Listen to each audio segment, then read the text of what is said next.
I'm Deva Newman. I'm a professor of aeronautics and astronautics and engineering systems at MIT. My passion for aerospace came when I was a young child watching Apollo 11 lunar landings. Roger, Tranquility. We copy you on the ground. I also was pretty competitive and was an athlete growing up, and so educationally it worked out where I thought, oh, what about my sports background? What could I study in engineering? It kind of came full circle when I put aerospace and the biomedical aspects together and could study people in space and human performance in space or further out into partial gravity environments of planets.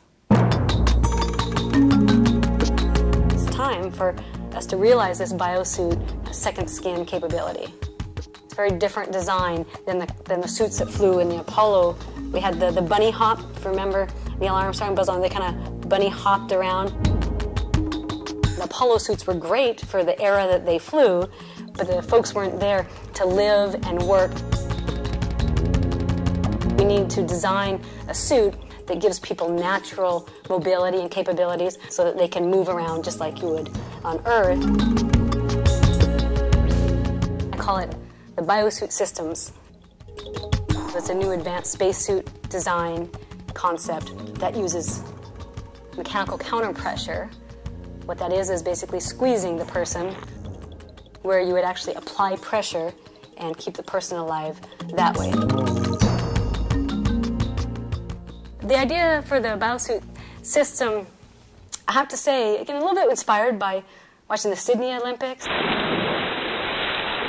Speedo skin suit. Just creative thought.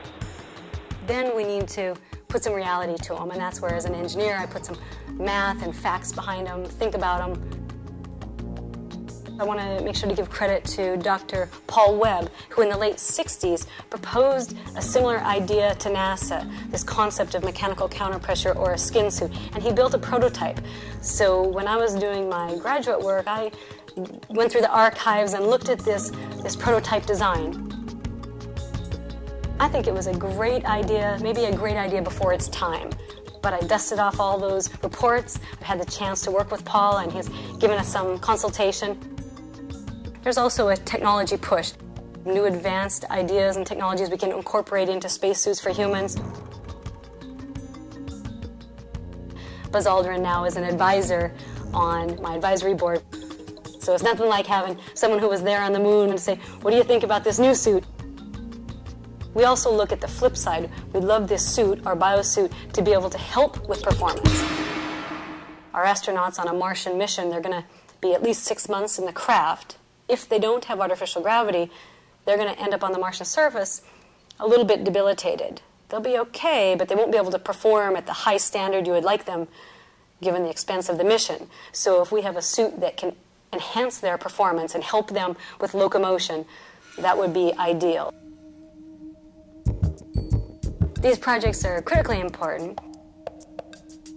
We're trying to solve problems that are 10 to 40 years in the future, not just today's problems. So they're very challenging. That's fantastic. My students working with me at MIT, they want the tough challenges. They want to answer questions that no one's answered before. I think people at the individual levels, the scientists and engineers and children, we all want to explore space together. We all have the same dream. I have Italian colleagues and Russian colleagues. We learn a lot from each other. We're working together. I hope we can pool some resources around the globe and be able to realize our dreams to get humans and robots back to the moon or Mars and beyond.